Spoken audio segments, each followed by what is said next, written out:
Hello. I'm Lynn, and this is my channel, or whatever. If you see me looking down, I have a script in my lap. But before we get into the video, there's a couple things I'm going to say. Like this video if you like this video. Subscribe to my channel if you like me. As well as, I'm an author. I write my own books, I edit my own books, and I bind my own books, and my Etsy shop is down below. I have 2 books out. One of them is Gang Shit Only, a gang of poems too lazy to publish themselves. The other is Eternity is Right Now. And that motherfucking go hard. I'm still so proud of that book. Anyway, let's go ahead and get into it. I really don't want to do no whole lot of extra talking because I've been itching to film. I'm 6 months pregnant right now, so I've taken a bit of a hiatus from my channel because I've been having to adapt to life. Like life within life right now. Anyway, so this is my shadow work series. This is episode 2 in my shadow work series. The first episode will be linked down below. The playlist will be linked down below. What that means is if you are thinking about doing shadow work or you are in the thick of doing your shadow work, this series is for you. But first and foremost, so this is my own experience. That means that all the videos on my channel are literally just lived experiences and my perception at the time. So it's not really up for debate, as well as it's not really up for interpretation from outside entities that's not the nigga that lived it. And I'm not here for you to project them to me. So yeah, with that being said, this is simply for your entertainment. And today's video is called That's Gas. Now some of y'all gonna hear that and y'all gonna know exactly what I'm talking about. Some of y'all gonna hear that, y'all gonna know exactly what I'm talking about. So yeah, basically what inspired this video is, I can't, cause for real, yeah, I don't know how YouTube play. So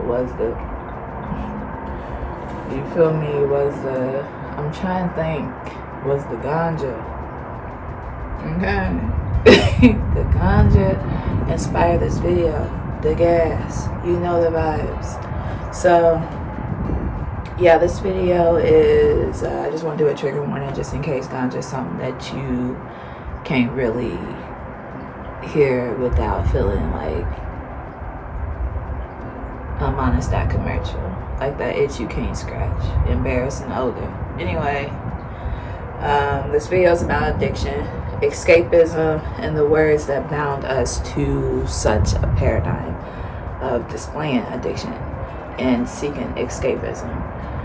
So in a couple of my YouTube videos, as a matter of fact, I'm zooted, tooted, some of them I'm actually even on camera.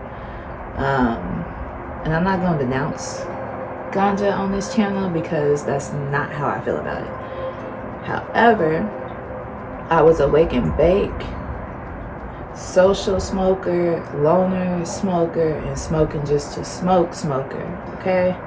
I needed weed to fuel me like gas to a vehicle. And I think it's important to mention, I was diagnosed bipolar when I was 14. And I have been medicated on and off. Another video that's in my shadow work series that'll be linked down below is called My Mental Illness is Showing. But with that being said,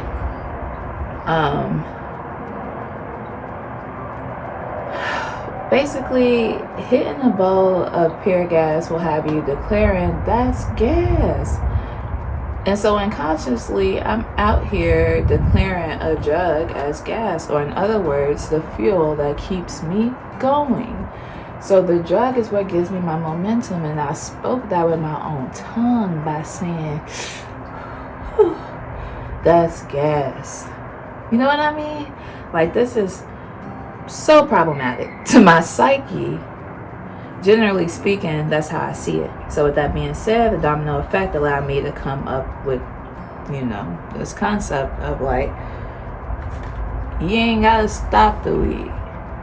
You ain't even gotta want to stop the weed. And if you do stop the weed, that's fine. However, what are you telling yourself your relationship is to the weed? Because I was telling myself my relationship to the weed was gas. Okay? You can't get nowhere without no gas. You feel me? So that mean off the weed, nigga. I mean, I'm trying to embody how actually detrimental this inner dialogue actually was, because it seems so silly, but it's like, no, I'm under the impression that the slang that just happens to find its way into the culture is literally being casted or broadcasted, because it begins in the media, and the shit that the culture be having us speak over our own existence is wrong.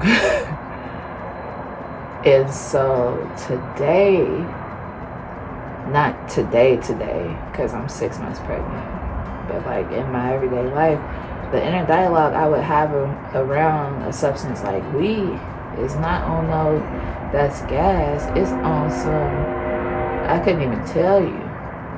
It's neither here nor there right now. So yeah, basically,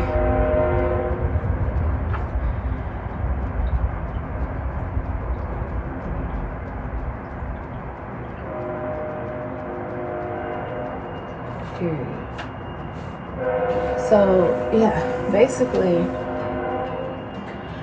what I would want to take time for this video to do is to reflect on the times where I was smoking the heaviest in my life. The times when I was smoking the heaviest in my life, it's also accompanied by drinking. I never just smoked without alcohol.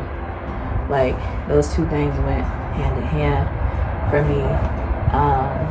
But this is about weed in particular. So the times where I was smoking the heaviest are the times that I felt like I had so many desires, so many aspirations, and I just couldn't reach them. Even if they was surrounding me, like even if the opportunity presented itself, I still couldn't seize it. Like, it's like having a carrot dangling, and like I'm trying to reach for it, but because I'm geeked up off the gas, I'm moving just a little too slow, and the closer I get to it, the further away it feels like it is for me, because everything's slowed fucking down. Everything is slowed fucking down. My reactions, and my mental capacity. So, yeah. And when it comes to like having certain drugs you can do socially and nobody looks at that like it's an issue, like addiction is something that can just sneak up on you, and it's something that you can be in the midst of and not even know, because everybody around you smoke weed. Everybody around you is high. Y'all doing it together, y'all do it apart, y'all do it every day, and it's normal. Nobody is like, when you pull weed out, nobody is like, oh my god, what do you mean? And when they do, and when people who do get like that, you feel me, we talk bad about them, but really what we really need to be talking about is how we are indulging in these things with no capacity, bottomless. Like, we are indulging in this like form of like self-medicating or self-soothing, whatever you use it for, with no regard to a limit. There is no limit. And weed is a gateway drug. Like, so many people say weed's not good. I do not know nobody who's ever smoked weed and never did any other drug outside of that. Me, even on this channel, my very first video I did, I had microdosed in mushrooms, and in the video I'm hitting my bone. That's not funny. I don't endorse that. Don't do what I do. Do what you want to do, and what you want to do should be good for you, and if it's not, don't do that either. Anyway, I'm saying that to say weed is a gateway drug and it's time for us to accept it. And the fact that we have such resistance to accepting it is because we are addicts. It's because we are addicted and we cannot admit to being addicted because we are going to gaslight the situation. Because of how socially acceptable it is, weed is inescapable. Like, when I lived in Vegas, it's billboards for it everywhere. It's motherfucking in the music, it's in the movies, it's in the shows, like, it's with the hoes and it's with the bros. So, yeah, it's just everywhere. It's just the same thing with alcoholism. It's easy to be an alcoholic. That's very easy. Because it's not red flag when you on your way to that. Like, before I was pregnant, I was crossfaded multiple times a week. And it's just normal. Nobody around me think that's not normal. Like, and I'm not, like, not around healthy people. No, I'm around healthy people. It's just a matter of how we are socialized. This is normal. You grown. You can do this. But it's never, like, with the idea of moderation. Nobody ever says, like, hey, you at your limit. And nobody ever says, like, nah, let's not drink today. You know what I mean? It's always on some, what you want? Shit, what's the move? It's always on some, go harder, go further, go faster.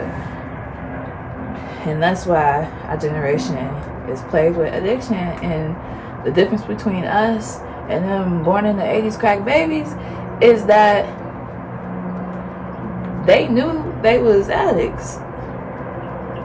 You could be on crack and a motherfucker was like, nigga, you's a crackhead. Now if somebody call you a pothead or a stoner, nigga, cool points on the board. That's at least 10 cool points. Like, there's no such thing as shame around, like, this type of indulgence. And I'm not really advocating for it to be any. I'm advocating for moderation and awareness because I was addicted to weed under the impression that you can't be addicted to weed. So why the fuck do I do this shit every day and not prioritize doing this shit every day if I'm not addicted? Same with alcohol. Now, I feel like I could drink at any time of day. Any time of day. And I wanted to mention when I began smoking weed. So I didn't start smoking weed until after my brother was killed. That right there, in hindsight, red flag. Because already I needed escapism, like I mentioned before. I needed something outside of myself because, nigga, what I was going through, what I was feeling, I was like, no. My heart felt like it just tumbled out of my body. And my heart is very well that carrot that was dangling at the analogy I used in the beginning of the video. And when I started smoking after my brother was killed, I started smoking wax first. I didn't even start smoking flower. Like, I didn't smoke weed. I smoked wax, pure THC, the purest form of THC you can smoke. So I went from never smoking weed to being zooted, tooted, and booted. Like, and I was still sad. Like, imagine that. We telling ourselves we smoking weed to not be anxious, then get geeked off the weed and get paranoid. We're lying. It was all a lie. We're lying to ourselves. And that's, like, the lies is what makes addiction something that by the time you become aware of it, you looking like, damn. I'm saying you, but I'm talking about myself. So by the time I became aware that I was addicted to weed and that I was relying on alcohol, it was given like, damn, this shit is BANANAS. Like, it's just, I can't even explain it. And since being pregnant, like, I haven't had no alcohol in 6 months to the point where I don't even miss it. Just because, like, the way that I was using it before, I realized now was not constructive and it was just abusive. It didn't make me feel good. Not during, not before, and not after. And, like, it don't taste good. You feel me? And then I think about all the people I've interacted with under the influence. And I'm like, that's so unsafe. It's so unsafe and it's so inauthentic that it just is like, whoa, it just feel like some type of time warp. Like I feel like a matrix, because it's like, how the fuck was I navigating life geeked up? Like to the point where I met my partner. I was not geeked up the day I met my partner, but that was the phase of my life where it was nothing to get geeked up. So like, since I've been pregnant, I feel like I'm really able to like connect to them in a different way. Like outside of like the drug, sex, rock and roll, like, and the initial intrigue, like it gives today, like our connection is authentic. Our connection is deeper. We are able to see each other now. Well, I'm able to see them now because, yeah, I can't speak on their habit. You feel me? They are fine. They are healthy. I'm realizing my own health and not projecting that onto them. So now they're able to see me clearer because I'm able to present more authentic. Because my judgment is not cloudy, and my view of self is not impaired.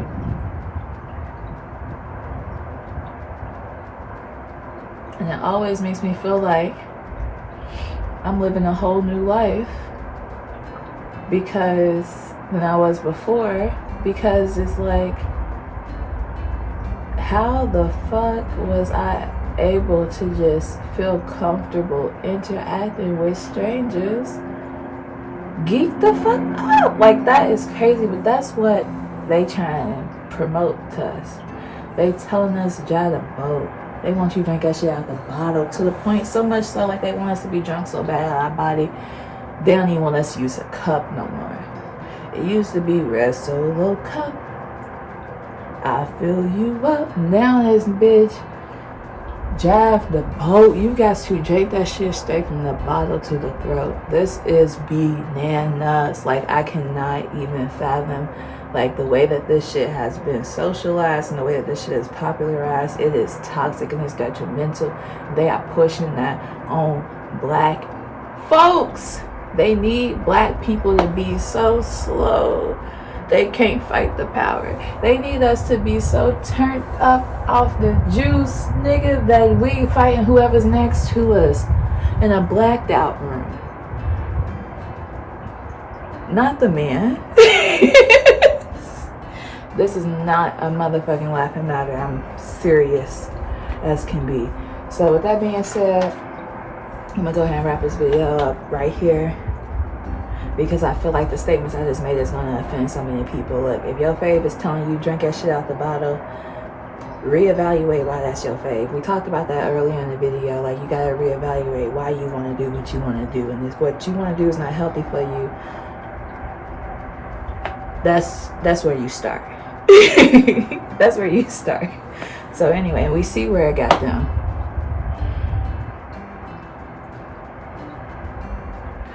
Okay. Ultimately, perspective and perception serve as a filter to reality, or our experience as we know it. So be gentle with people.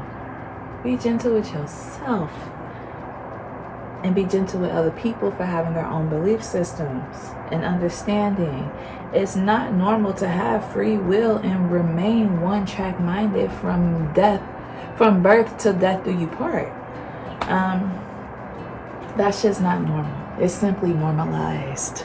It's not normal to have to toot and boot as soon as you wake the fuck up, and before you talk to anybody, and before you interact with anybody, and before you leave the house. It's not normal to have to take a shot to feel more like yourself. It's simply normalized. But it's toxic. And you're good enough as you are. And I can tell you right now, with the shot or not, if you a weird bitch, you're still weird after the shot. You ain't taking a shot to interact with other people. You're taking a shot to be able to see yourself. See yourself without the yak. Watch how beautiful you be. You be glowing. Without the yak, y'all see my skin? Without the yak, it's giving skin. Without the yak, my hair is so healthy. I have not brushed my hair all month. Happy Black History Month, and I'm not gonna brush it again.